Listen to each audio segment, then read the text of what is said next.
Hello, good morning. Hindi pa ako nakakasaklay. Kagigising ko lang. Tinopak lang akong gumawa ng video. Anyway, ang topic, hindi naman topic, kundi gusto ko lang share ang American breakfast. Alam mo, tamo ha? Gonna look.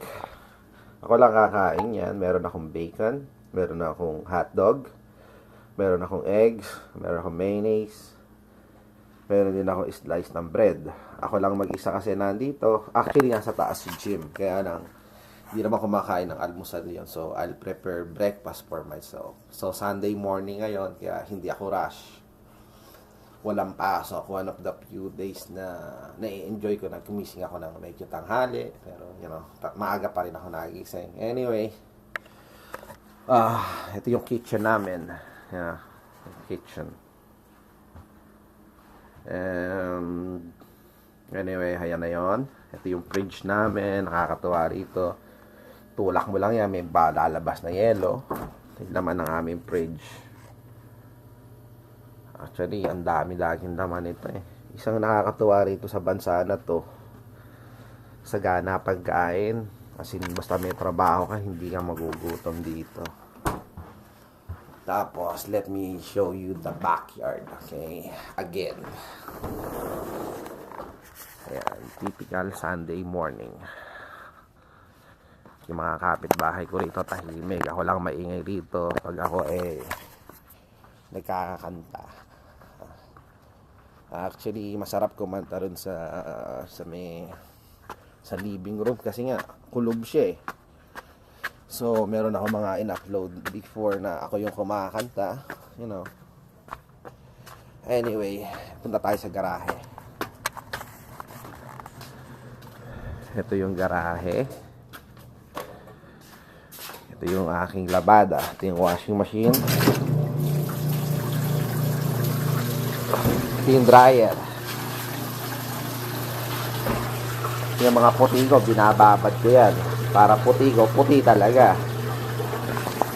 Nadala ko yung ugali na yung dito. Mahilig ka sa puti, magdusa ka maglaba. Diba? Anyway, it's nice naman. Marunong na ako.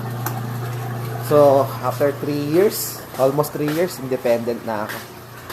Anyway, ito yung gym ko. Ayan, tama, may mga nakakalat na weights dyan. Ayan. Sino bench press ako.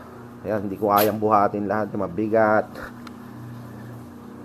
Ayan, yung iba kong picture sa Friendster sana dyan nyo nakikita nagbubuhat ako, you know what I mean? May tsura natin. Anyway, ayan. So, yung gym ko, meron akong sounds na maliit dyan. Tapos yung box na yan, padadala ko yan sa Disyembre, Pasko, what else? But the Philippine flag, guys. Pinoy ako. Pinoy ako. Pinoy tayo. Anyway.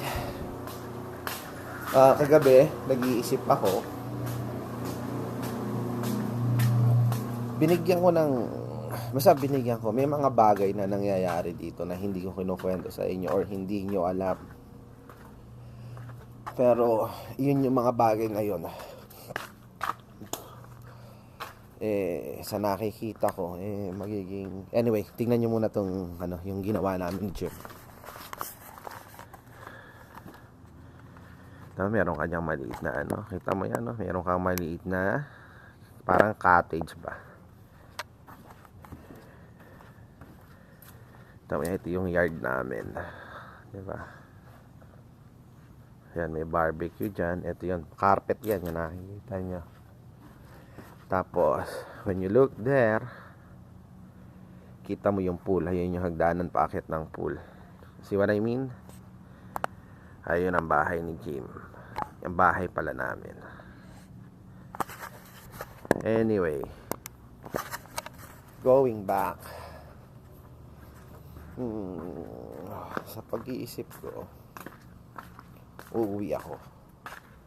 Maybe in 3 years, 4 years time. Uuwi ako for good. Depende sa mga mangyayari dito. Pero if ever na umuwi ako, kasi I see na mas magiging masaya ako sa Pinas eh. kesa dito. Dito meron ako trabaho na hindi naman mahirap trabaho ko, kaya lang nakakainis din kasi laging gumagana yung isip mo.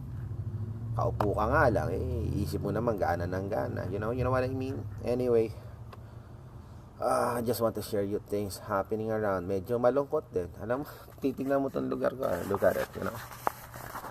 Ang ganda-ganda ng lugar ko eh. Ganda-ganda sana kung may girl toy ako dito eh. Sipin mo, meron pa akong swing. Nakita mo yung swing na yan? Oh? Tapos nakaharap sa pool. It's a Sunday morning here. Anyway, nakita mo yung pool, ng linis ng tubig.